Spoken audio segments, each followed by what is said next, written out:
Good morning, Orlando. Great to be back with you on the 50,000-watt front porch on a Thursday morning. Here at 6 o'clock, time for our first look at Orlando's news, weather, and traffic on News Radio 102.5 WFLA. I'm Bud Hettinger. It's good to have you back, Bud Man. I'm Deborah Roberts, and our top stories this morning. Central Florida says goodbye to 2 slain officers, and the governor of Texas declares a disaster as Tropical Storm Harvey nears. We'll have those details coming up in 1 minute. And I say Trump should go to the wall for the wall. My take and yours in our opening segment of Good Morning Orlando. And good Thursday morning at 6:01 on News Radio 102.5. Friends, family, and colleagues and law enforcement will attend today's funeral services for 2 slain Kissimmee police officers. Officer Matthew Baxter and Sergeant Sam Howard died after being shot in the line of duty last Friday night. A funeral procession starts at 9 a.m. Eastern Time, followed by services at 11 a.m. at First Baptist of Orlando on South John Young Parkway.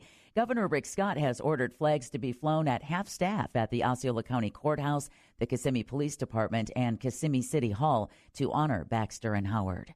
This news brought to you by Tresco Bank, Florida's hometown bank.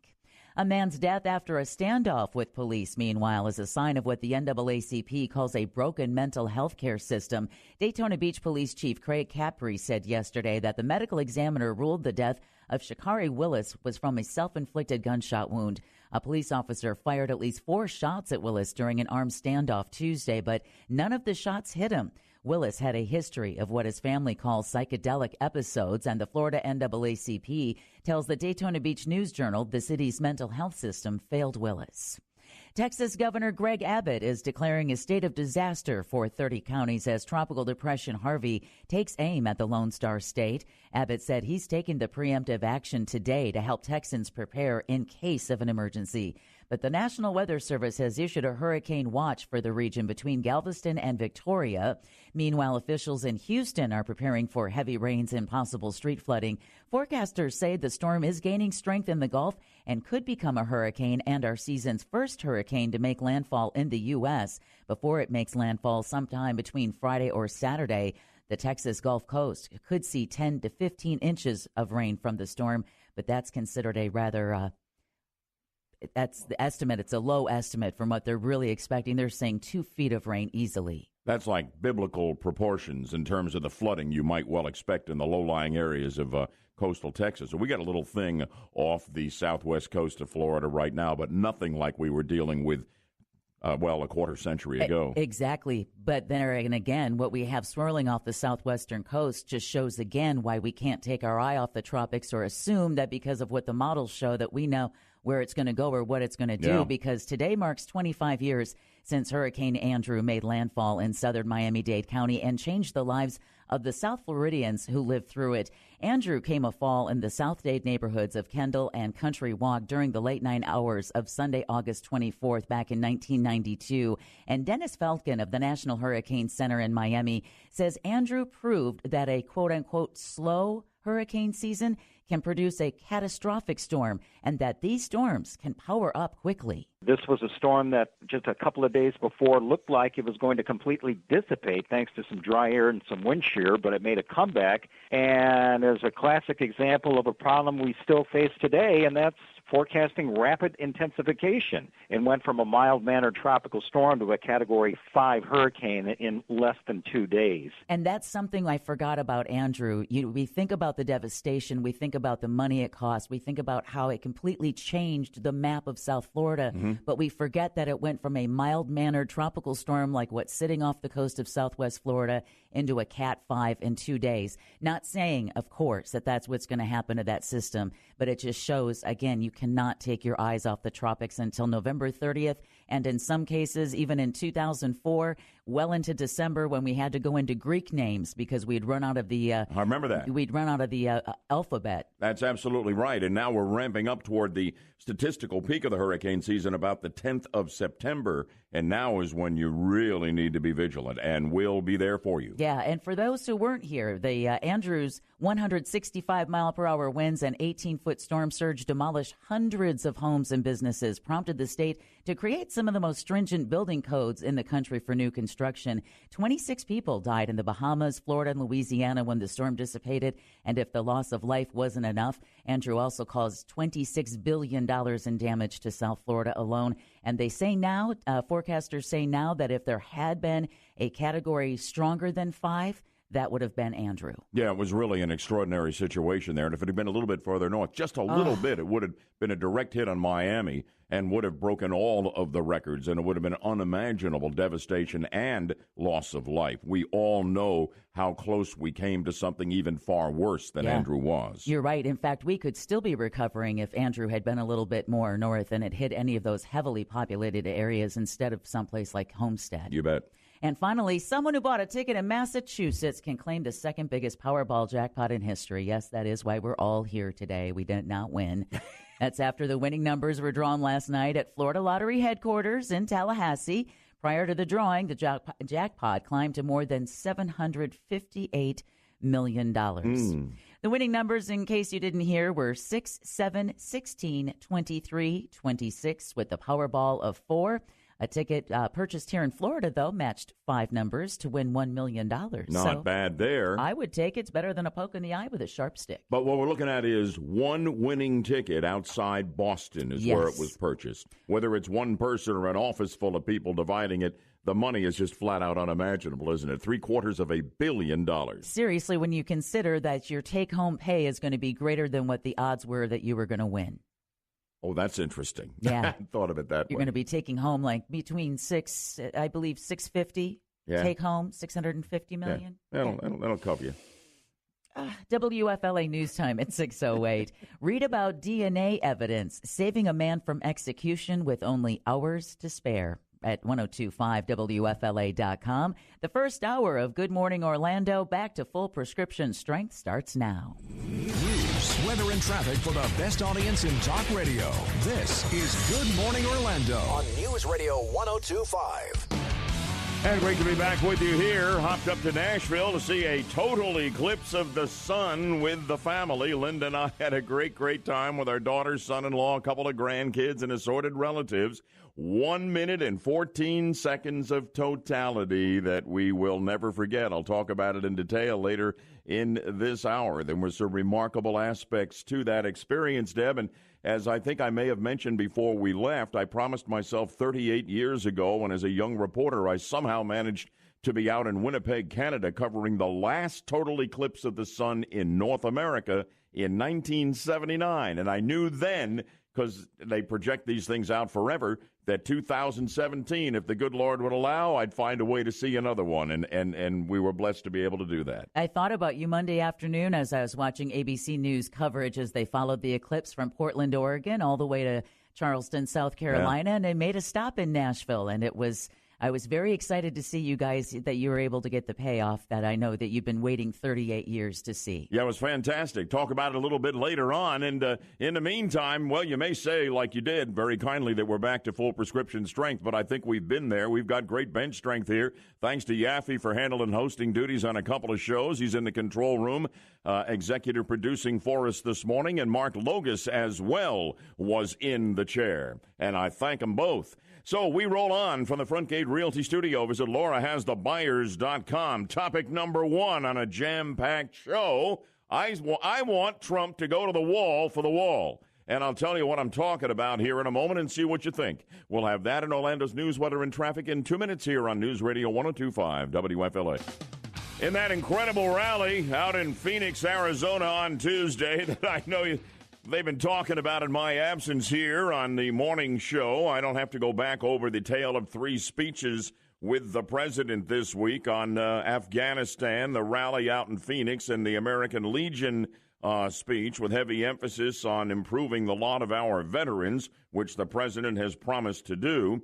He also has promised, of course, that he's going to build a wall along the southern border of the United States. He's got a lot of resistance, not only from the Democrats, of course, which are totally opposed to anything he wants to do. I mean, they're opposed to him, opening his eyes and getting up in the morning, for crying out loud. And they got a lot of resistance among the Republicans as well. But you heard this from President Trump in Phoenix on Tuesday, remember? We are building a wall on the southern border, which is absolutely necessary.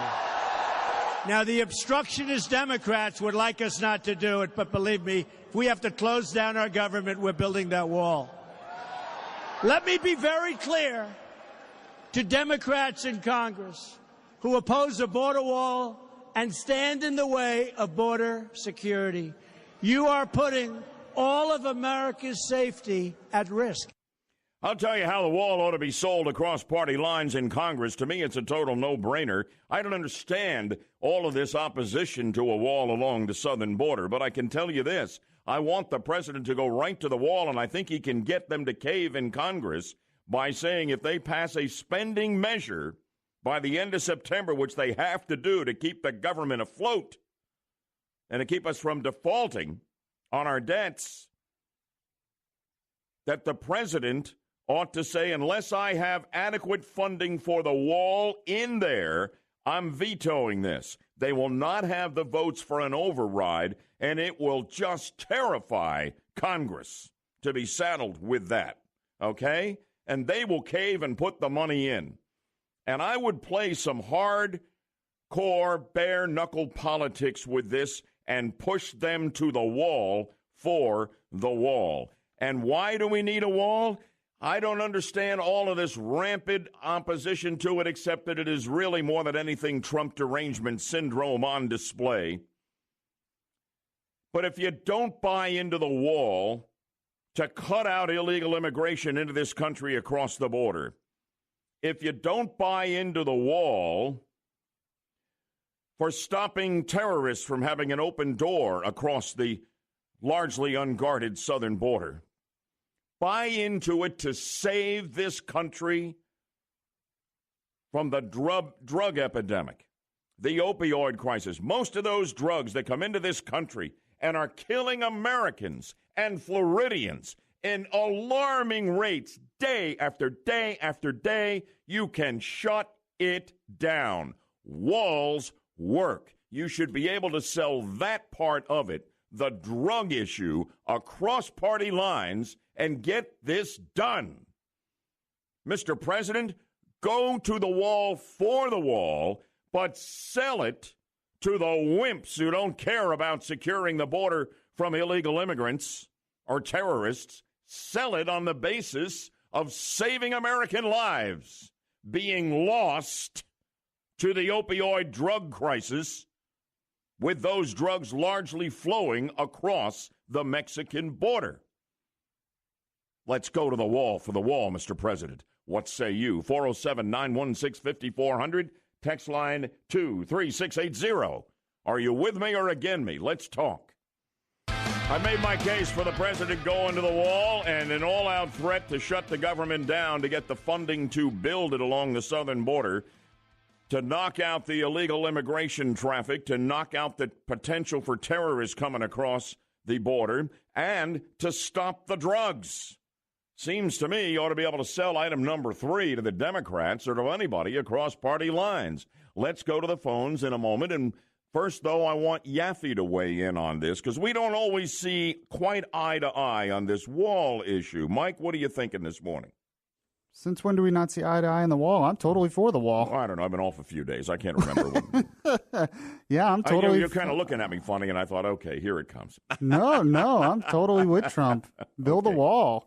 I mean, he's just putting pressure on Congress. Yeah. But what about going to the wall and on the funding issue and saying I'm vetoing a spending bill if it doesn't include enough money to get this wall built? I don't blame Trump at all. I mean, Paul Ryan, we played on this show, had a commercial where he said we need to build the wall. Right. So what's the issue? Congress needs to pass funding for the wall. Thank you very much. Do it. There we go. All right. Now to Matt in Claremont. Good morning. You're on the 50,000-watt front porch. Welcome aboard, Matt. Hey, welcome. Oh, thank you. But we win more by governing. So I would rather see. I want the wall, but I don't want it to see the lost time.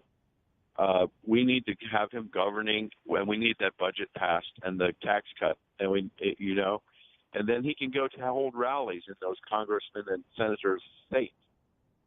All right, so no government shutdown to get the funding of the wall, although I think Congress, no, I think they'd fold on it. I think they'd fold on it in a heartbeat.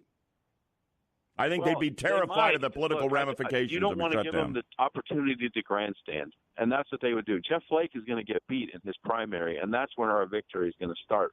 We're already winning. We're winning. If you saw the rally in Phoenix. Oh, yeah. I mean, I broke up my vacation to watch the rally in Phoenix, and I have no regrets. I thought it was great. It was terrific. Thank you for that. I appreciate it. However, Bertha from DeLand says here, mad about the wall. Go ahead, Bertha. Good morning and welcome back. Thank you, darling. I missed you. Okay. Now, the loudest voice for the wall is Ann Coulter. She's made a lot of money within the book she wrote in Trump We Trust. Let her put in some money and get all of the president and her rich friends to build the wall, because he said Mexico was going to do it, and why should we, the taxpayer, be on the hook for the wall? Oh, I think it's a bargain. I think the wall's a bargain. It's not where all the drugs are coming into this country. Oh, a lot of them are, the overwhelming percentage. Well, you know what? You and Yaffee don't like a lot of taxpayers' money. Why would you want to let us be on the hook for the wall? I'll tell you one thing, Bertha. To put in some money and get our people to do it. Bertha, here's the deal, okay? On the drug issue, what an investment this is to build that wall and to save lives and the endless drug treatment of addicts and families destroyed. This pays for itself on that basis, even if the president cannot get Mexico to pay for the wall. Text line, Yaffee, what do you see there? Yes, Bud. One person says, I fully agree with you, Bud. If shutting down the government is what it takes to get the funding for the wall, so be it. The GOP is going to get slaughtered in the midterms if they don't start doing what they said they would. There you go. There you go. All right, fair enough. Now, listen, we got a lot more coming down the pike here. Next half hour, you're going to have a chance to win a nice prize playing Sound Judgment, okay? What is the prize, Yaffee? We got a hotel stay. Yes, we have a hotel stay today. Oh, fantastic. For your family, for you got a night at a great hotel chain on us if you won our Sound Judgment game. It's coming up in the next half hour. I'll also share a little bit of my experience. I was away a few days purposely to go see the family in Nashville and take in the total eclipse of the sun, and we got to see it, and I've got a few things I'd like to share with you. So all of that is coming up. My co-host and partner, Deborah Roberts, alongside me right now with the very latest chapter in a very sad story we've all been following. Deb? Yes, hearts will be heavy, Bud, and traffic busy this morning as Central Florida prepares to say goodbye to two fallen heroes. Kissimmee police officer Matthew Baxter and Sergeant Sam Howard died after being shot in the line of duty last Friday night. A funeral procession will start at 9 a.m., followed by services at 11 at First Baptist of Orlando on South John Young Parkway. In the meantime, another Kissimmee police officer is getting praise for a touching tribute to his fallen colleagues. Someone posted a video online of Sergeant Matt Koski cleaning the blood of those two police officers off the sidewalk where they were shot last week. Many who saw the video were touched by the scene, but Koski says he was just trying to do something to ease the pain. He tells the Orlando Sentinel, as difficult as it was, it needed to be done. This news brought to you by Trusco Bank, Florida's hometown bank. A political icon from the Florida Panhandle dies in a one-car crash in Okaloosa County.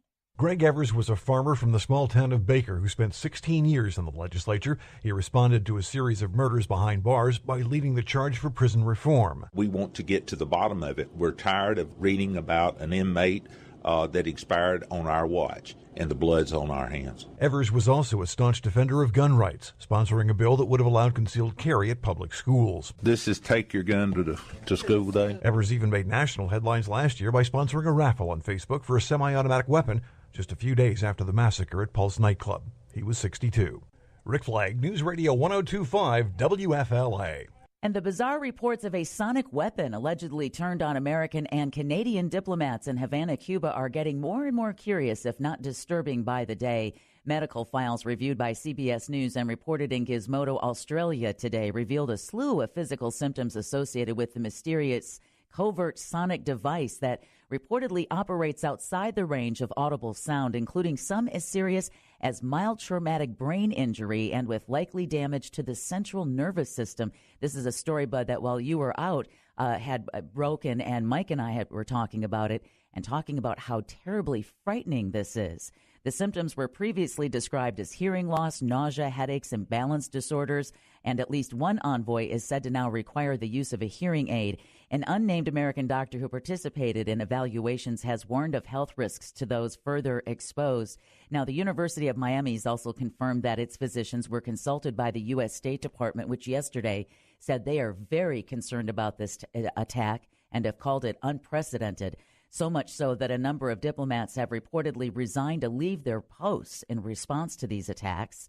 CNN has reported, citing a government source, that as many as 10 American and 5 Canadian diplomats and their family members have been treated for various symptoms. They were flown out of Havana, Cuba, and brought to Jackson Memorial in Miami to receive the treatment that they need that they couldn't receive on the island. And what's most frightening, perhaps, is we got to get a handle on what this weapon is, what it looks like. Is it portable? Could it be used anywhere here in the States? Yes, absolutely. This is an attack that has caused so much concern in Washington that they've kicked out 2 Cuban diplomats that were here in the States until they can get a handle on this situation. More to come on this. You can get these stories and more at 1025WFLA.com. The first hour of Good Morning Orlando continues now with Gina Cervetti and the Bloomberg Business Report. And let's go northward to New York City and bring her in live from the Bloomberg Newsroom in Manhattan. Good morning to you, Gina. Good morning, Bud, and welcome back. Well, thank you very much. I've been out of touch with the family up in Nashville. Going to talk more about our total eclipse experience in the next segment. Fun. So I'm pretty much clueless on the stuff you enlighten us on every morning. So go ahead with our look at the stock picture, if you will. Okay, well, we have the stock futures indicating a higher Wall Street open ahead of the annual Central Bankers Conference getting underway today in Jackson Hole, Wyoming. We have reports on jobless claims and consumer comfort to watch for. Home sales as well, that's previously owned homes. Yesterday we had a pullback on Wall Street, but there was a rally the day before. The Dow yesterday down 88 points to 21,812. The S&P down 8 to 2444, and the Nasdaq down 19. The Bloomberg Orlando Index was down about 0.8%. Wasn't too long ago you were telling us about Amazon's mammoth bid to buy Whole Foods, and we've got the latest chapter on that story this morning, don't we, Gina? Yes, we do. That proposed $13.7 billion purchase has won quick approval by the Federal Trade Commission after the FTC determined that the tie-up would not hurt competition. In the meantime, Whole Foods shareholders also yesterday approved that takeover. The deal still requires approval from Canada. Okay, fair enough. Now we have a Disney story, and that always gets our attention down here in the land of the mouse. Now, I'm familiar with the term virtual reality. Many of you listening are as well. I've never heard of what's called augmented reality that Disney's into. What's the deal here? Well, you remember the big Pokemon Go craze last year. This is the augmented reality, taking virtual reality a step further. Disney is using all of its media might to make the next Star Wars movie the biggest film of the year, employing that augmented reality and social media in a global campaign to promote The Last Jedi and the related merchandise. Starting September 1st, which Disney again dubs Force Friday, fans can use their smartphones to take part in an augmented reality treasure hunt like Pokemon Go. Those posting on social media can win prizes like tickets to the movie's premiere, which is in December. How about that? We'll follow it closely. We're also following this tropical storm Harvey, now a tropical depression, is supposed to fire up, become a hurricane, and head into the Texas Gulf Coast. Well, I've already noticed gas prices are going up here. I understand that there's some concern about the refineries that are in the path of this thing, Gina. Yes, it's forcing workers off Gulf of Mexico platforms, sent cotton on a rally, and has airlines preparing for flight disruptions. The Gulf Coast from Corpus Christi, Texas to Lake Charles, Louisiana is home to almost 30 refineries, making up about 7 million barrels a day of refining capacity, or 1/3 of the U.S. total. How about that? All right, we'll see what happens with Harvey, and we'll look forward to Gina being with us 24 hours hence for the Friday morning Bloomberg Business Report. Gina, thank you so much. Have a great day. Thank you, Bud. You too. All right, coming up here, my 1 minute, 14 seconds of eclipse totality I'll remember forever. That and Orlando's news, weather, and traffic for you in 2 minutes here on News Radio 102.5 WFLA. Managed to kill 2 big, wonderful birds with 1 stone and left town last Friday to go see our daughter and her family and our grandkids up in the Nashville, Tennessee area, and to catch the total eclipse of the sun. It was the largest city, Nashville, in the path of totality for the Great American Solar Eclipse. And Google Earth informed us that where we were going to be, which was going to be at my son-in-law's place of work because he couldn't get away from there. So we all went up and we stood in the parking lot outside his office in a suburb of Nashville. Google Earth said at that very address we would have totality, the moon right over the sun, blocking it out, the big black disk, the corona, Bailey's beads, the sun shining through the valleys and the mountains on the edge of the moon, the diamond ring, all of these incredible features you only see when the eclipse of the sun is total. 1 minute and 14 seconds.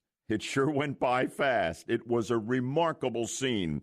Didn't get real dark till just before then, and it never got as dark as some thought. Deep twilight is how I would describe it. The temperature probably dropped 10 degrees, and the crickets started chirping all over the place. They thought it was nighttime, and they stopped when the sun came back out. And all the street lights and the neon signs from nearby buildings that are activated at night when it gets dark, they all came on and then went off again. It was a remarkable thing to see, and you could see solar prominences, big flares bigger than the Earth shooting out of the sun and the bottom of the disk, and then it was over. Yaffee, I told myself 38 years ago when as a young reporter I managed somehow to get the privilege of covering the last solar eclipse in North America in Winnipeg, Canada in 1979 in the dead of winter, almost froze to death. Said to myself, it was so fabulous, so amazing, and very spiritual to me, and I'll tell you why in a moment, that if the good Lord would allow, I knew when the next one was that I would see it in 2017, and we were blessed to see it and be able to be there with our family, and that was really terrific. And you know why this is so spiritual to me is it's incredible that we even have total solar eclipses. There's one somewhere on the Earth once or twice a year. That a given place gets one is a rare event that could be every many hundreds of years, okay? So you generally have to travel to see them. There will be one in Orlando in 2045, by the way. But the way that God created the heavens and the earth, the sun and the moon, their relative sizes and distances from one another and the earth make it possible for an almost perfect fit of the moon between the sun and the earth. It's almost like God said, wait till they see this, they're going to love it. You know? And it's very, very spiritual. It is a miraculous thing that leads you to no other conclusion that this is not all by accident. Well, yeah, it's a miracle. It really is. It's magnificent. And, you know, they used it as well. They used a total eclipse as well to prove Einstein's theory of relativity. Oh, I didn't know that. Yes, they did. Because when it gets dark, you could see it has to do with the stars in the distance, and the light would curve around the sun. Oh, by the way, or go towards the sun. By the way, some stars came out, and Venus came out as bright as it could be, and it was amazing. And our grandkids, age 11 and 10, I know they'll never forget this. We had the approved glasses so you could look through the, except when it was total, you could look with your naked eye. But the rest of the time, you would look through the glasses safely. It was quite a remarkable thing. I'll tell you one other thing that was interesting about this. There were a lot of small towns that were in the path of maximum totality, 2 minutes and 40 seconds or so. They're small towns in the middle of nowhere. They didn't have a problem with traffic. Everybody went there over a period of many, many hours. But then at the end of the eclipse, everyone wanted to leave at the same time. There were mammoth traffic jams of course. All over Middle Tennessee that went on for hours.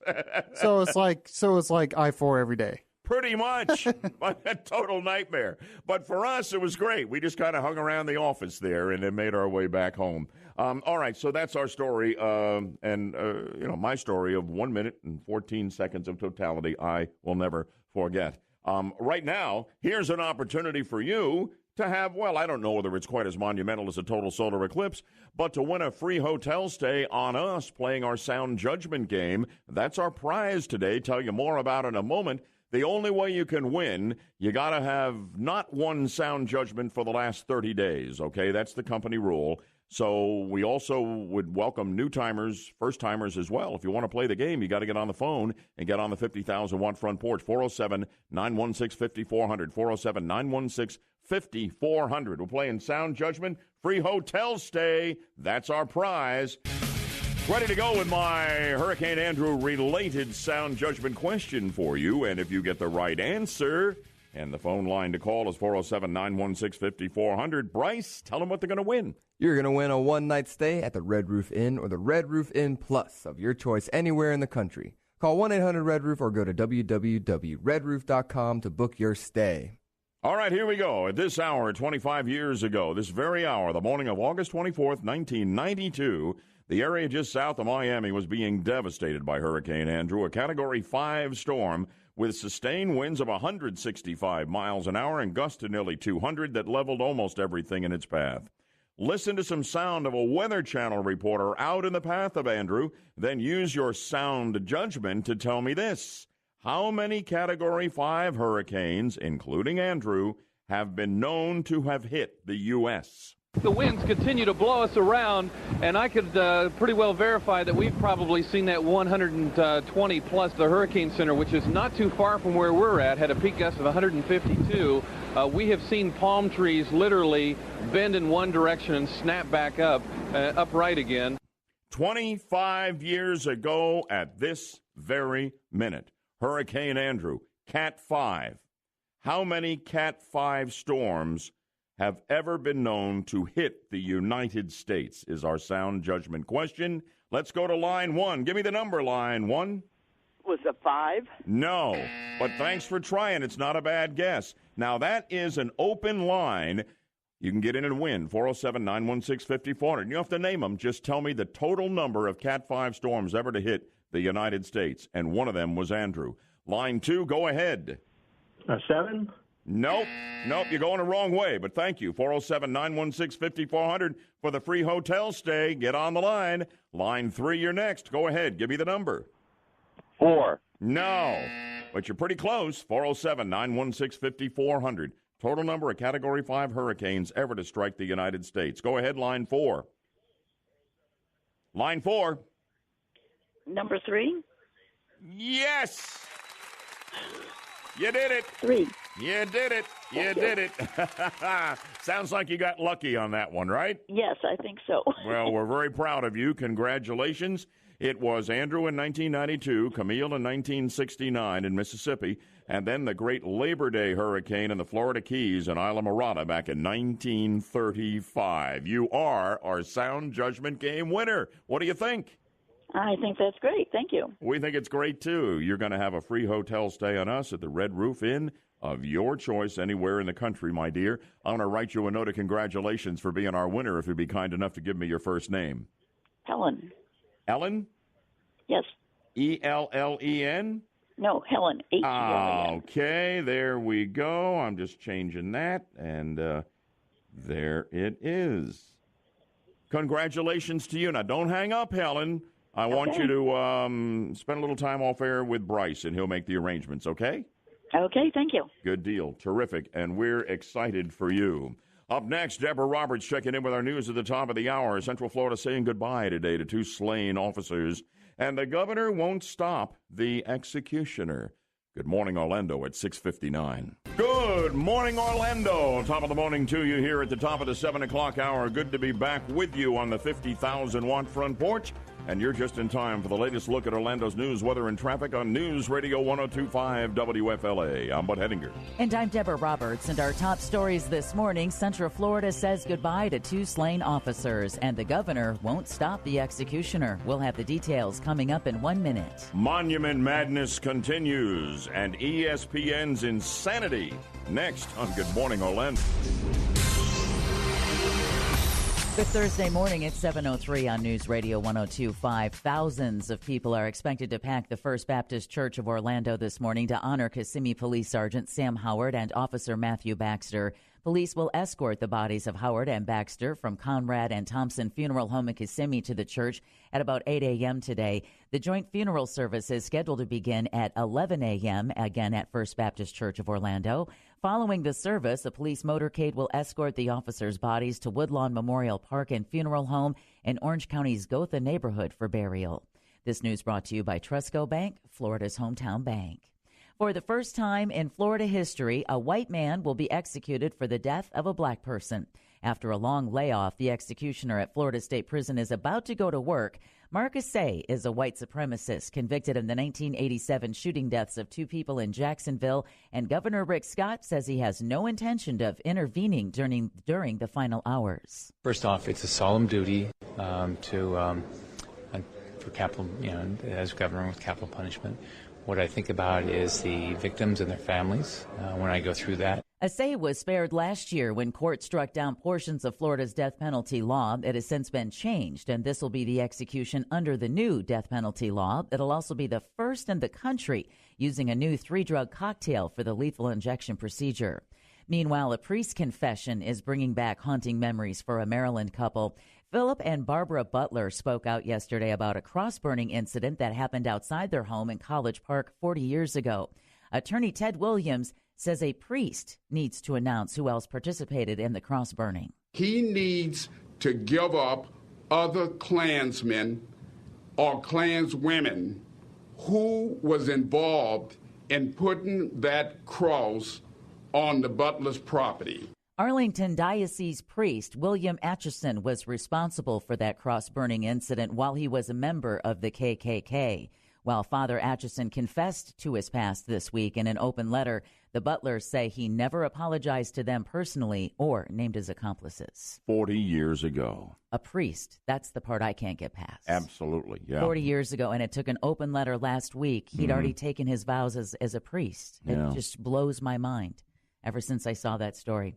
A man accused of trying to drive around a crowd of protesters in St. Louis is facing charges. The protesters were marching last night in support of a transgender woman killed by police the day before during an altercation.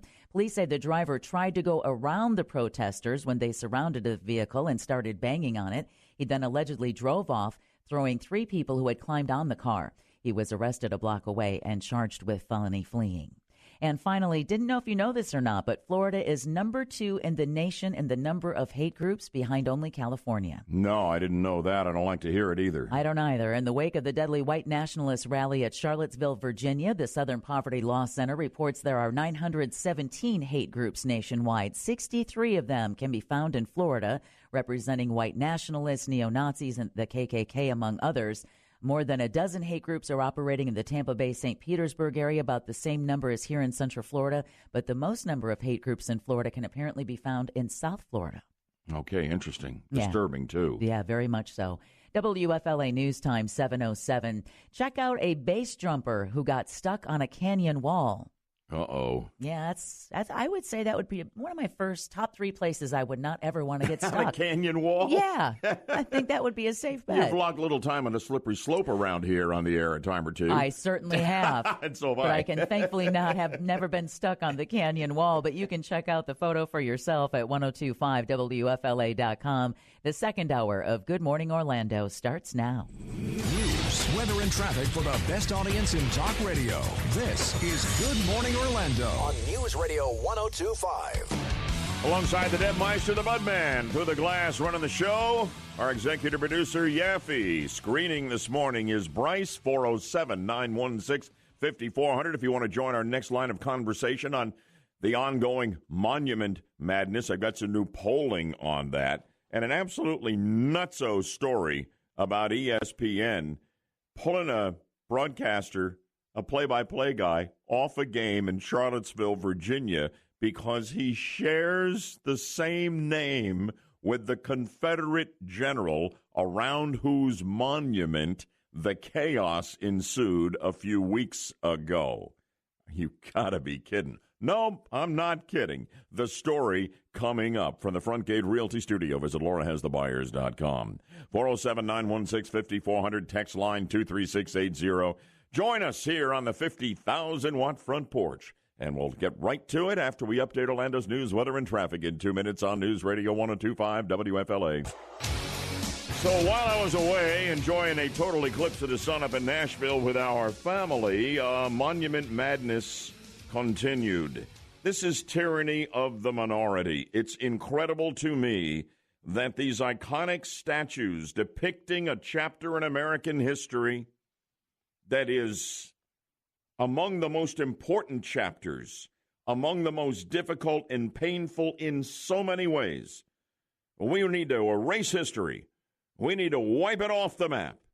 All of these Confederate generals, now it's even moving into early presidents who were slave owners. This has got to go. In many cases, at the hands of a progressive liberal white mayor or a black mayor with a couple of votes in the council, maybe, no matter what the vast majority of Americans want. This is what I talk about all the time on this show. We've got a big problem in America with tyranny of the minority. Minority rights absolutely must be protected. But tyranny of the minority needs to be called out. And we don't need to put up with this. This is outrageous what's going on. You talk about what a minority-driven movement this is. The Rasmussen report that is out. They asked 1,000 likely voters a couple of days ago where they stood on this drive to get rid of these statues and symbols of some of our leaders of the Confederacy during the Civil War, but also some of the most iconic figures in American history. Okay? The question, 2 of the 4 presidents honored on Mount Rushmore, that would be Washington and Jefferson, were slave owners. Should that monument be closed or changed?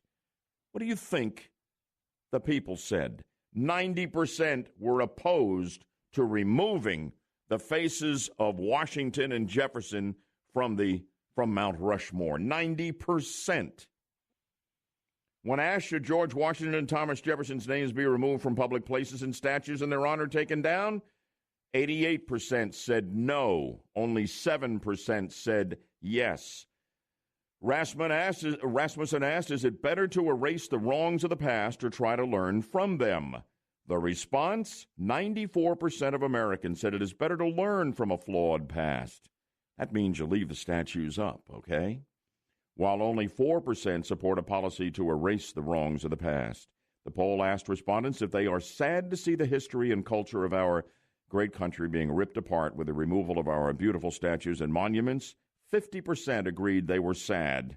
I'm not sad, I'm doggone mad about this. And 37%, they actually disagreed with that. The disagree number is a minority, Rasmussen points out, in most subgroups, but it includes 54% of Democrats. Gee, there's a surprise. 64% of self-described liberals, 66% of people who earn more than $200,000 a year. I'm not exactly sure what that's all about, but there you go. And then we have this story very briefly out of ESPN.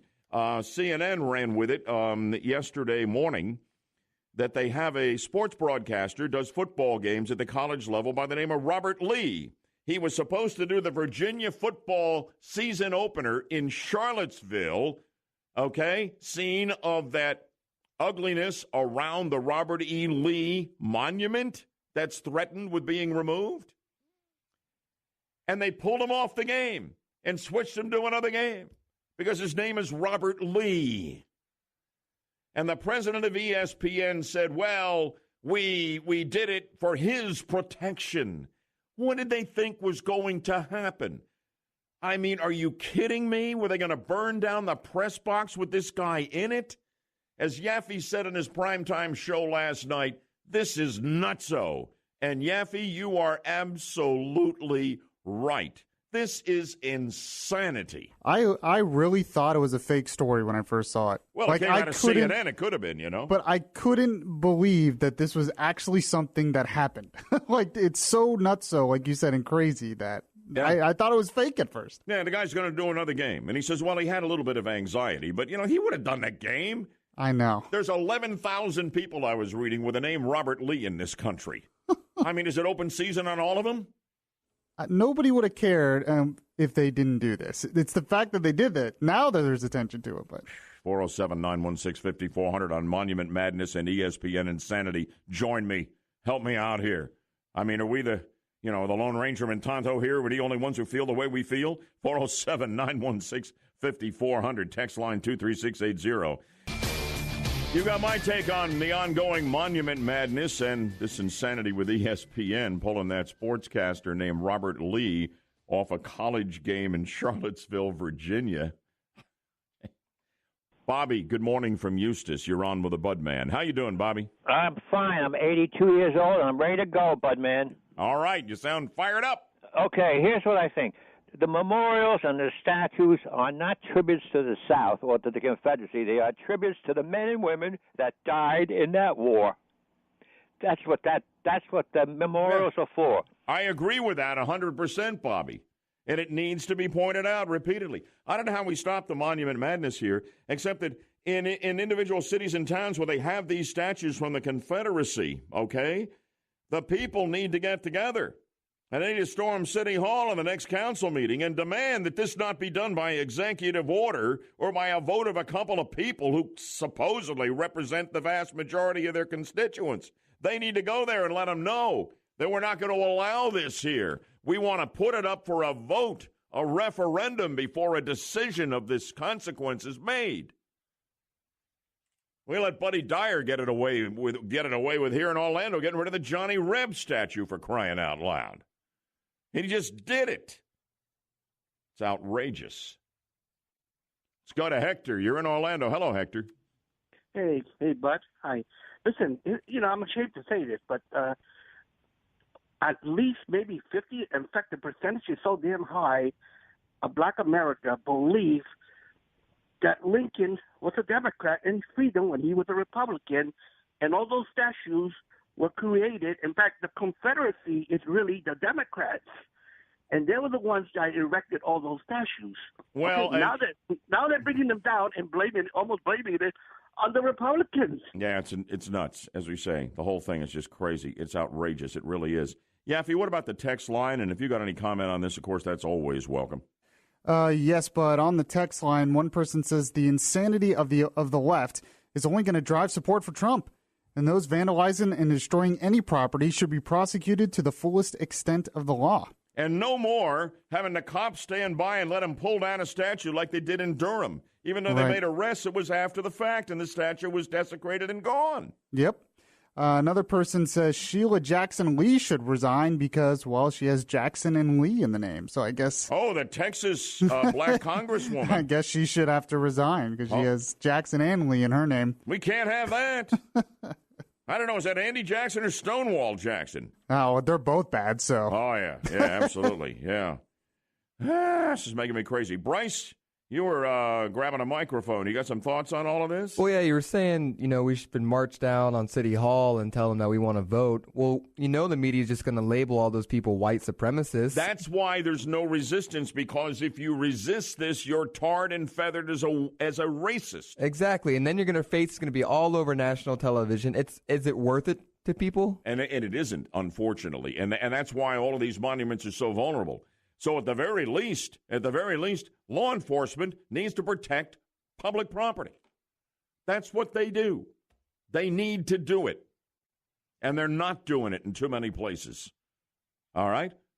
They're just not. Anyway, Monument Madness, the ESPN thing. Robert Lee gets pulled off the game in Virginia. Oh, come on, give me a break. Deborah Roberts is with us right now to bring us the news, but we're still getting a lot of calls right now as we focus on this ongoing Monument Madness, as I call it, and ESPN pulling a play-by-play guy named Robert Lee off a game in Charlottesville, Virginia, Deb. Yeah, well, let's talk to Darlene in Orlando. Good Hello. morning, Darlene. Good morning. Good morning. I'm just wondering what ESPN must think of their viewers. They do all these polls. They have some idea of what their viewership is. And to think that their viewers are so incapable of hearing the name Robert Lee just speaks volumes about what they must think about their viewers. Well, just as an update, Darlene, I had seen on Fox News yesterday that apparently Robert Lee The play-by-play announcer is the one who requested to be replaced because he was afraid he was going to be turned into an internet meme. Now, what I heard was he was open to being replaced. That you have that he actually asked to be replaced, and that's where this started? Yeah, he didn't want to. He saw the connection between his name. He thought he's going to end up as an internet meme, and he just thought, let's just reduce the stress in my life. Just let me call another game. It's getting crazy, isn't it, Darlene? It is absolutely insane. I feel bad for the guy if he had to worry about that. But yeah, I do too. Insane. Thank you, Darlene, very much. Great to have you with us on the 50,000-watt front porch. But such is the case with social media and the worldwide madness. Absolutely right. And very, very definitely a day of sadness here in Central Florida, where friends, family, and colleagues and law enforcement will attend today's funeral services for two slain Kissimmee police officers. Officer Matthew Baxter and Sergeant Sam Howard died after being shot in the line of duty last Friday night.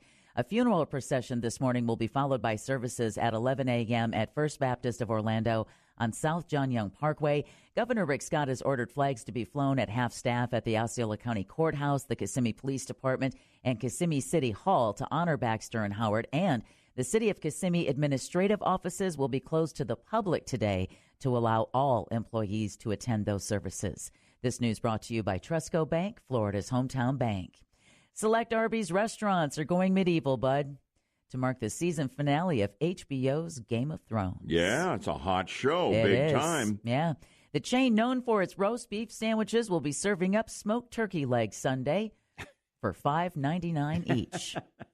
Now, what's interesting is Arby's isn't even partnering with HBO for this promotion, but it's still running ads with the slogan, "Turkey is coming." A clear play on the hit fantasy show's catchphrase, "Winter is coming." The 1-pound drumsticks, unfortunately, will be available at Arby's locations only in Los Angeles, Denver, Phoenix, Seattle, Pittsburgh, and Atlanta. We're not on the list. We're not anywhere on the list. Nowhere in Florida. You know, I remember the old attraction down on I-Drive, King Henry's Feast. Do you remember that? Yeah. And they used to have the medieval theme, you know, and King Henry VIII was there. And they served up these giant turkey drumsticks, the likes of which I don't think I've had since. And I guess that's what they're doing. You say 1-pound drumstick. 1-pound drumstick for $5.99. I remember when that used to be one of the big attractions at the Magic Kingdom was to walk around with that great big turkey drumstick. That's right. Yeah. Haven't seen those in a while. Interesting. Californians can now get marijuana in their beer, and coming soon, beer in their marijuana. Petaluma's Lagunitas Brewery is teaming up with Santa Rosa's CannaCraft, which makes cannabis products for a limited time and only in California. Lagunitas is selling what it calls supercritical ale, which contains terpenes, I hope I'm pronouncing that correctly, an ingredient in cannabis without the THC that triggers the marijuana high. But in a few weeks, and with Lagunitas' help, CannaCraft plans to roll out a hops-infused marijuana vapor that will have a beer-like aroma and will contain THC. I see some trouble coming here, Deb Meister. What do you think? I think it sounds nasty. It sure does. And finally, if the previous two shows are any indication, those wanting to attend the Museum of Ice Cream in San Francisco need to get their tickets now. Yeah. The pop-up show begins September 17th for a limited run. No closing date has been announced, but the museum celebrates the joys of ice cream. It features a sprinkle pool, a Pop Rocks cave, a cherry on top sky, a candy garden, and push pop art. Ooh. Sounds like Candyland brought to life. This is the Ice Cream Museum. Yes. Show me to the chocolate chip mint wing. What's your favorite? I'll be right behind you. Anything that's with ice cream. That's it. Doesn't matter. You're not discriminating. Matter, but I do like a mint chocolate chip. Yeah, good Praline stuff. and cream.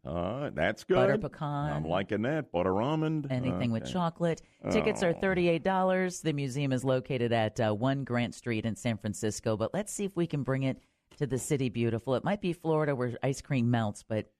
Yeah, but they got that new stuff you told us about a week or two ago. They're making in Italy or someplace it's meltless ice cream. It doesn't melt or something? A couple of Japanese scientists. That's Japanese, yeah. Yeah, absolutely. Cool. Good idea, bud. Deb Meister, thank you so much. You're welcome. Deborah Roberts, my co-host and partner here on the 50,000-watt front porch, bringing you all the news, top and bottom of the hour, all morning long, and Good Morning Orlando, and, of course, whenever news breaks. So there's a lot of talk about, this President Trump thing isn't working out too well. I wonder if some other Republican will hit him with a primary challenge in 2020. and take the nomination.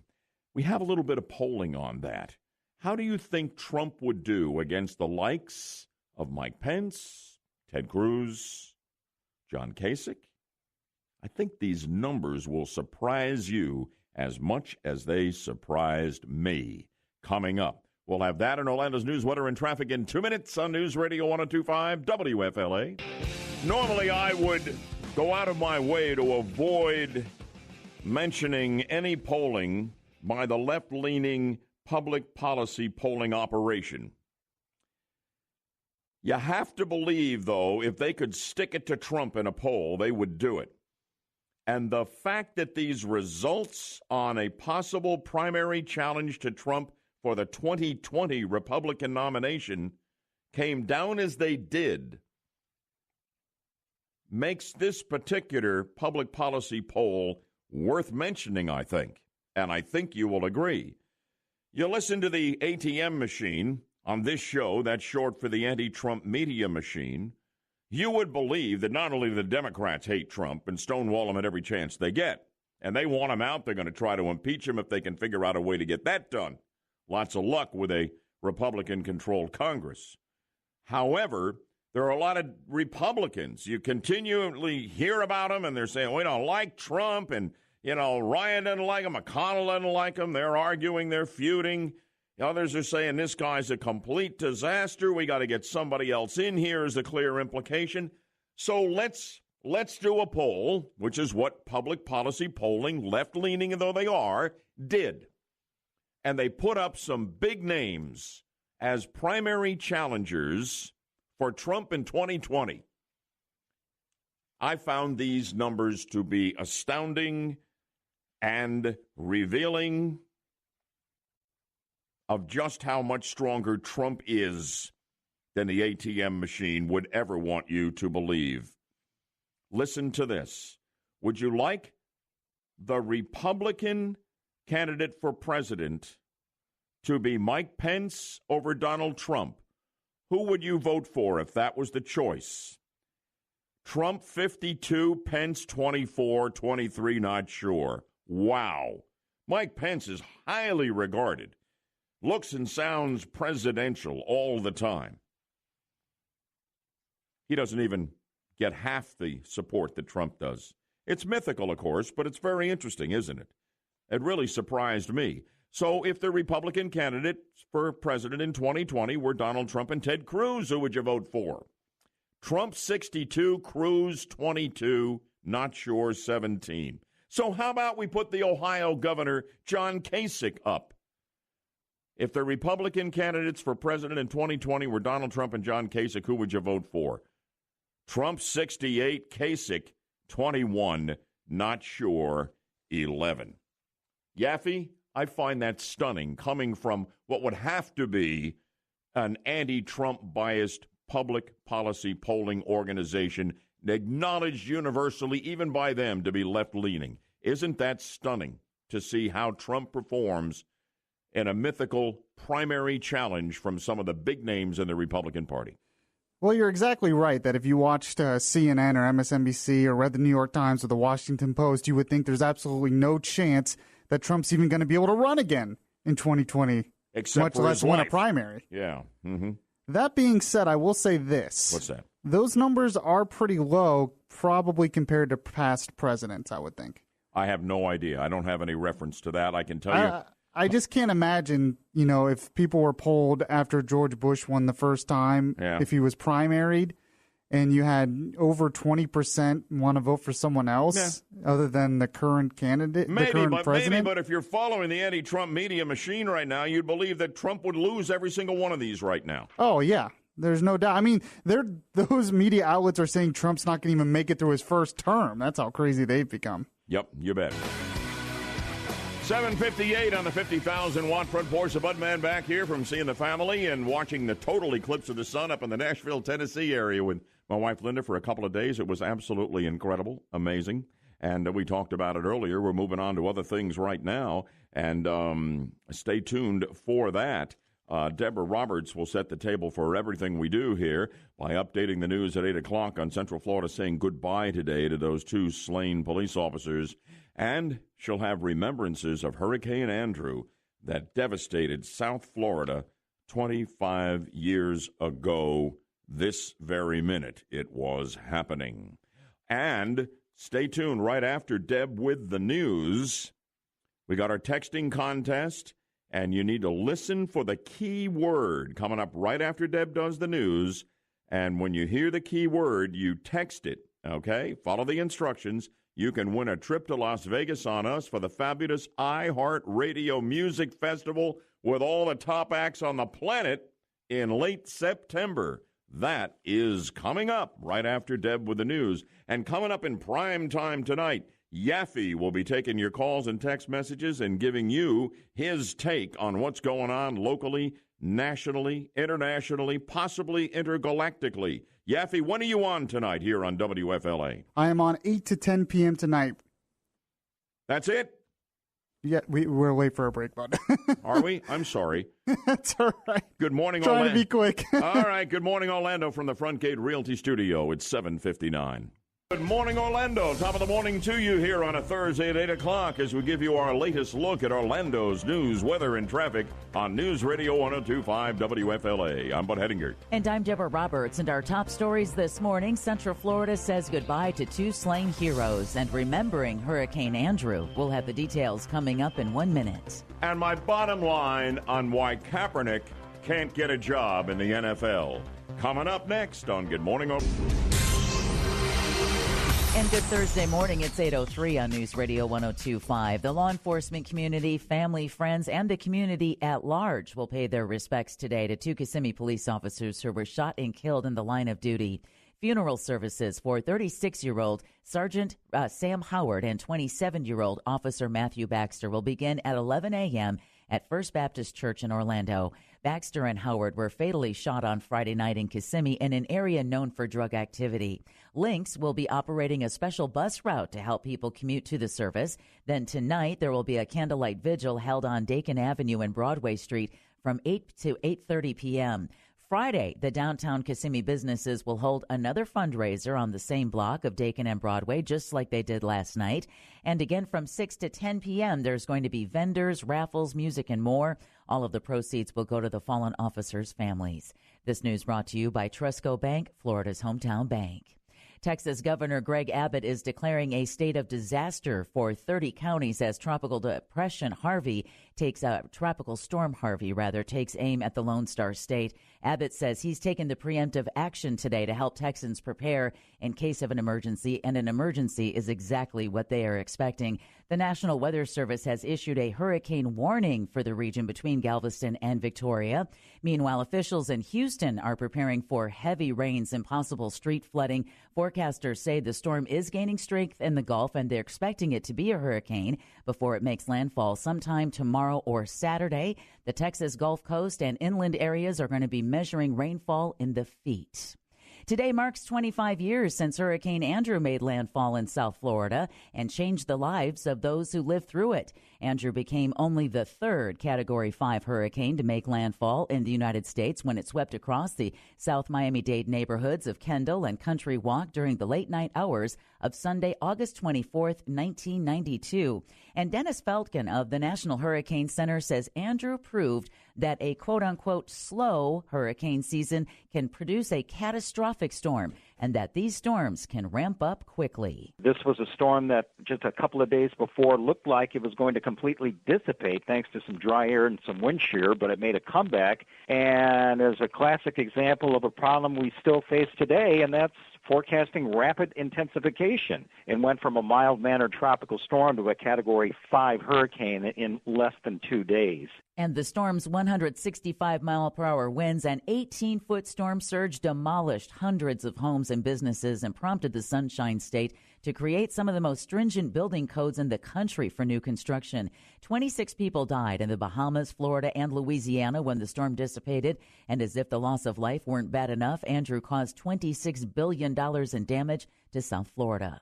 Meanwhile, a tropical disturbance continues to produce showers and thunderstorms that we need to keep our eye on as it stretches across the Bahamas, South Florida, and adjacent waters. The National Hurricane Center in Miami says there could be slow development of the system as it drifts northward over Florida during the next few days. No matter what, though, forecasters say very heavy rain and flooding are likely. The National Weather Service puts the chances of rain in the southern part of the state at 70 to 90% through the rest of the week. And depending on what the system does from Orlando eastward all the way to the beaches, we could be looking at a very, very rainy Friday, Saturday, Sunday, possibly maybe even into Monday. Well, I'll tell you what, that's not good news on a number of fronts, but we'll keep an eye on it, particularly, with the remote possibility that this thing fires up. We've already had one storm fool the forecasters coming in off the west coast of Florida earlier this season, so we need to be careful. And very much so. And just like Emily proved in this season and Andrew proved back in 1992, what is sitting off the southwest coast of Florida is still sitting over 85, 86-degree water in the Atlantic. If it sweeps across South Florida and ends up in the eastern Gulf of Mexico, 85 to 86-degree waters in the Gulf. And it is expected to kind of come across South Florida, do a loop-de-loop, cross back over Central Florida, and end up back into the eastern Atlantic. But, of course, this all depends on how fastly Hurricane or Harvey ramps up, because it could end up affecting that storm that's sitting off of our coast. Yeah, well, it's that time of year as we head for the statistical peak of the hurricane season on the 10th of September. We're not far out, are we? No, we're not. And, if you were here, I'm sure you remember the lessons of Andrew. And if not, here in Central Florida, Hurricane Charlie, certainly. Charlie, followed by Francis and Jean in 6 weeks in the unforgettable season of 2004. And even this season with Emily caused a lot more destruction and a lot more damage than folks had expected from what had been called just a few hours earlier, just a low pressure in the Gulf. WFLA News Time, it's 8:08. And you can read about DNA evidence saving a man from execution with only hours to spare at 1025WFLA.com. The third hour of Good Morning Orlando starts now. News, weather, traffic. This is Good Morning Orlando with Bud Hedinger and Deborah Roberts on News Radio 1025. And we're glad you're with us on the 50,000-watt front porch. I got something to say, and I'd love to get your reaction to it. Something to say to these Pro Kaepernick protesters outside NFL headquarters yesterday on why their guy can't get a job playing quarterback in the National Football League. The bottom line is the bottom line. I'll explain in a moment. We'll have that in Orlando's news, weather, and traffic in 2 minutes on News Radio 1025 WFLA. As you might well agree, if you're a regular, I'm a simple man.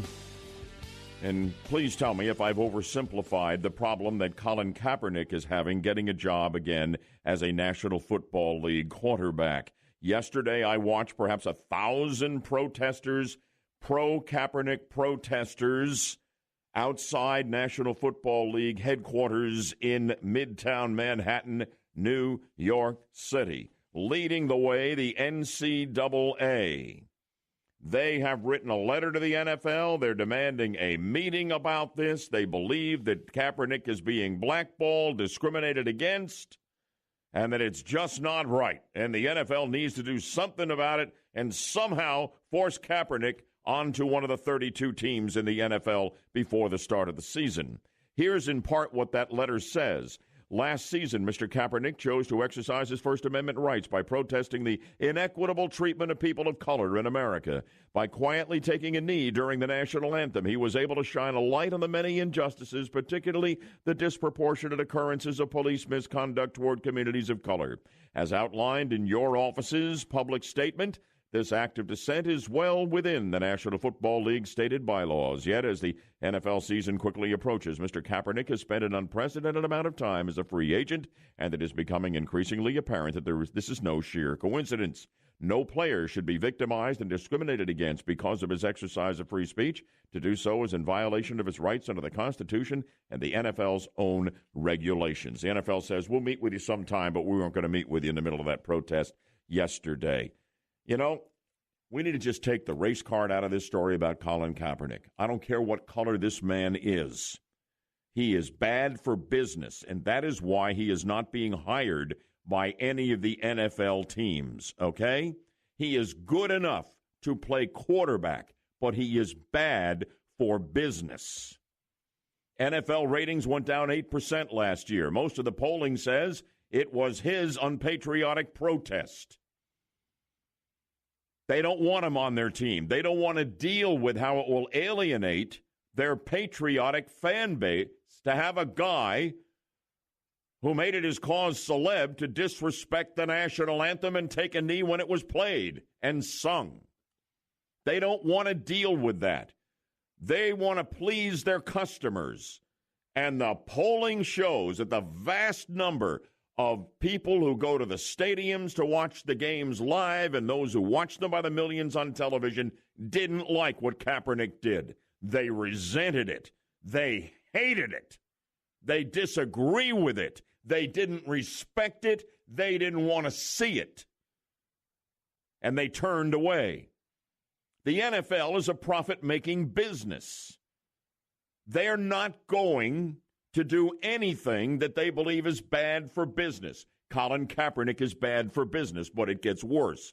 Internally, do you want a guy in your locker room who will be remembered for wearing socks depicting cops as pigs, wearing Castro T-shirts at news conferences? And more, with all that's going on in this country right now and all this division, football fans want a total escape from politics. They don't want to see Kaepernick and be reminded of him and others like him who disrespect the national anthem and the flag of this country and fly in the face of the way most fans of this game feel. The bottom line is he can't get a job not because he can't play quarterback well enough. He's not getting a job because he's black. He's not getting a job because he's bad for business. That's it. Am I right or wrong? 407-916-5400. And I've got something more to say on a personal note in a moment. 407-916-5400. Do I have it right on Kaepernick? Colin Kaepernick's good enough to play quarterback again in the National Football League, but he can't get a job, not because he's black. He can't get a job because he turned off too many customers, and he's bad for business with his protest and taking a knee for the Star-Spangled Banner. He can do it, but decisions like this, they have consequences in our lives, don't they? Doesn't matter how good a broadcaster I am. It doesn't matter how good you are at your job. If you do something to turn off customers and hurt the bottom line, you will not be working where you're working.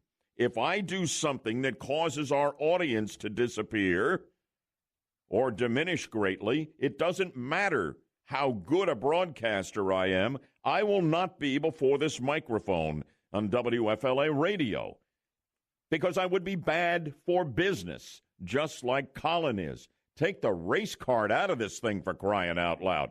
That's the bottom line, and the bottom line is the bottom line. And Colin Kaepernick not being hired again to Winter Springs on Andrew with a Budman. Do I have it right or wrong? You have it absolutely right, Bud, man. I couldn't agree with you more. I mean, I'm in sales and marketing, for crying out loud. If I went out there and started saying and doing the wrong things in the field, I'd be out of a job in a week. No one is entitled to be employed by anybody. If this guy wants to go and spurt, crazy stuff off of his mouth, take a knee during the national anthem, put your own money on the line, go start your own company, period. Thank you very much. I appreciate it. And Yaffee, what are our listeners saying on the text line? Getting a bunch of people, Bud, that agree with you. One person says, yes, Bud, I agree. He is bad for business. He's bad for business in two ways. He disrespects the flag and the national anthem, and he's a lousy quarterback, just in case anyone didn't notice. He's good enough to play backup quarterback for many, many teams. That's not the issue here. And the issue isn't that he's black. But they feel like these groups, like the NAACP and many others who were a part of this big protest yesterday on Kaepernick's behalf, that if they can play the race card, they can guilt trip the NFL into pressuring a team to put this guy on the roster. Because nobody wants to, well, I'm not a racist, let me prove it, by hiring Colin Kaepernick. That's what the end game is here. That's what's going on. Yeah, the phones are on fire on my take on Colin Kaepernick. He's good enough to play quarterback. It's not a racial issue that he can't get a job in the NFL. He's turned off too many of the customers, too many of the fans, and he's bad for business. To me, it is as simple as that. And I think Dawn from Altamont Springs would agree with you, Bud. Good morning, Dawn. Good morning. Yes, I completely agree with you. While he does have equal rights and equal opportunity and free speech, he also has the right to be equally held accountable for his words and his actions. No company is going to stay in business when someone is detrimental to their profits. And this is a perfect example of people that want to go around and say what they want to do, and they're never held accountable. They can act like a crazy person, and they want to claim free speech. Well, I'm so glad that the NFL is not foolish enough to keep someone that would be a detriment to the well-being of their business. Yeah, because it all comes down to money, and he would cost them too much money. So this is the free marketplace weighing in. Yep. So I agree. That's right. Thanks, Dawn. We appreciate you listening. Appreciate you being with us on the 50,000-watt front porch of much greater consequences and a very sad note. Today we say goodbye to two of Central Florida's finest, cut down in their prime. Yeah, hearts are heavy today, and traffic is busy this morning as Central Florida prepares to say goodbye to two fallen heroes. Kissimmee Police Officer Matthew Baxter and Sergeant Sam Howard died after being shot in the line of duty last Friday night. Their funeral services will be at 11 o'clock this morning at First Baptist Church of Orlando on South John Young Parkway. Their funeral procession is currently underway. Just want to let you know, if you are not able to make it to today's funeral service, but you'd like to do something for this fallen officers and their families, there is an account that has been set up by the city of Kissimmee at SunTrust Bank. There are also two GoFundMe pages that have been set up, but the Kissimmee SunTrust is the official account where they are accepting donations. And in lieu of flowers, the Kissimmee Police Department asks that you do make a donation to these officers' family, both of whom left 2 wives and 5 children. Officer Baxter, who is only 27 years old, his wife is a detective with the Kissimmee Police Department. He has 4 children, all of whom under the age of 5. His youngest child is 7 months old. Sergeant Howard had a 17-year-old daughter who had her birthday. I believe it was on Tuesday. It also happened to be her first day on the job at the public supermarket where she worked, and a whole group of law enforcement came and brought her a cake. And she told the crowd, "My daddy was so proud when I got this job that the last thing I was going to do was not show up on my first day of work." So it's her first day of work, her 17th birthday, and she had just lost her father 3 days before. I'm really glad you're personalizing all of this because, you know, it's heartbreaking to hear, but this is the reality of what happened. This is the reality, but the other side of that reality is that kudos to the Kissimmee community, the entire community in Osceola County. It's spread, of course, elsewhere, but they have really rallied around their own and showing that they back the blue. There's going to be a candlelight vigil tonight on Dakin and Broadway Street in Kissimmee, as well as another fundraiser tomorrow night. A lot of downtown Kissimmee businesses coming together to raise those funds to take care of these officers and their families and let them know that they have not been forgotten. Amen to that. This news brought to you by Trustco Bank, Florida's hometown bank. Well, with a little bit of time we have left, Bud, I want to let someone out there know that the perfect job is out there for those who love kids and enjoy a lot of traveling. Yeah? A wealthy family is looking for an experienced nanny to keep up with their children. Now, the nanny who gets this job is going to be expected to fly up to 3 times a week as the family keeps 4 homes: London, Barbados, Cape Town, South Africa, Atlanta. Sound good so far? Well, we haven't even gotten to the benefits yet. The job comes with perks, namely a $128,000 salary. Wow. Meals prepared by a Michelin star chef. And access to the family's fleet of high-end vehicles, including a Porsche, Range Rover, and Maserati. Man, oh man. But it's not just about a jet-setting lifestyle, driving luxury cars and fine dining. It's a demanding job, entails supervising 4 kids at all times, chauffeuring them to daily appointments and running errands. The family wrote in a job advertisement, quote, "We are looking for a highly qualified nanny who has a degree in child psychology, no children of their own, and a minimum of 15 years of nannying experience." That's not all. The family wants the nanny to be trained in self-defense and is willing to pay to train the right candidate.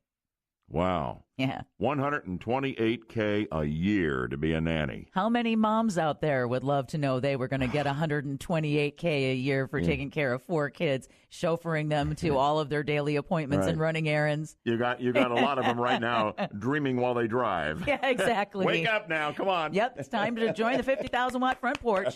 Everybody up. Yeah. Come back now. Oh, as well, I'm sure there's lots of moms who'd like to have a meal prepared by a Michelin star chef. I should think so. Yeah, I would think so. Not even sure I know what that is, but it sounds awfully good. Yes, it does. And very expensive as well. There you go. Thanks, Deb. You're welcome, Bud. Deborah Man. Roberts with our news top and bottom of the hour whenever it breaks. And it's good to have you back, Bud Man. I know you took in the total solar eclipse while you were with your family in Nashville. Yeah. Mike Yaffee and Mark Logos, of course, always do a great job in your absence, but it's good to have the team back to full prescription strength. Thank you, Deb Meister. I do appreciate that, and I appreciate Yaffee and Mark as well. We continue with Dr. Kronhaus and his weekly house call, breaking health and medical news, something that I never knew about avocados that I think we need to listen to, and a warning about young people using those e-cigarettes. It's Dr. K on the 50,000-watt front porch next. Don't miss it as we continue from the Front Gate Realty Studio. Visit laurahasthebuyers.com. An update coming your way in 2 minutes on News Radio 102.5 WFLA. Here on Good Morning Orlando, we care about your health and well-being. After all, without you, who would listen to the show? That's why each Thursday at this time, we welcome our own doctor, Ken Kronhaus. My doctor from Lake Cardiology, the best in the business, and a good friend personally and a great friend of the program. And, Doc, it's always great to have you with us. Good Thursday morning. Great to be with you, Bud. Got a little bit of a warning for moms and dads who have kids. They're saying, well, if they're going to smoke, I'd rather that they smoked e-cigarettes. They need to listen to this, right? At a tobacco control this week, exactly. For those who already smoke, e-cigarettes seem to be a safer option. However, Bud, the news this week is that for those who do not smoke, using e-cigarettes dramatically increases the probability of smoking a cigarette within a year.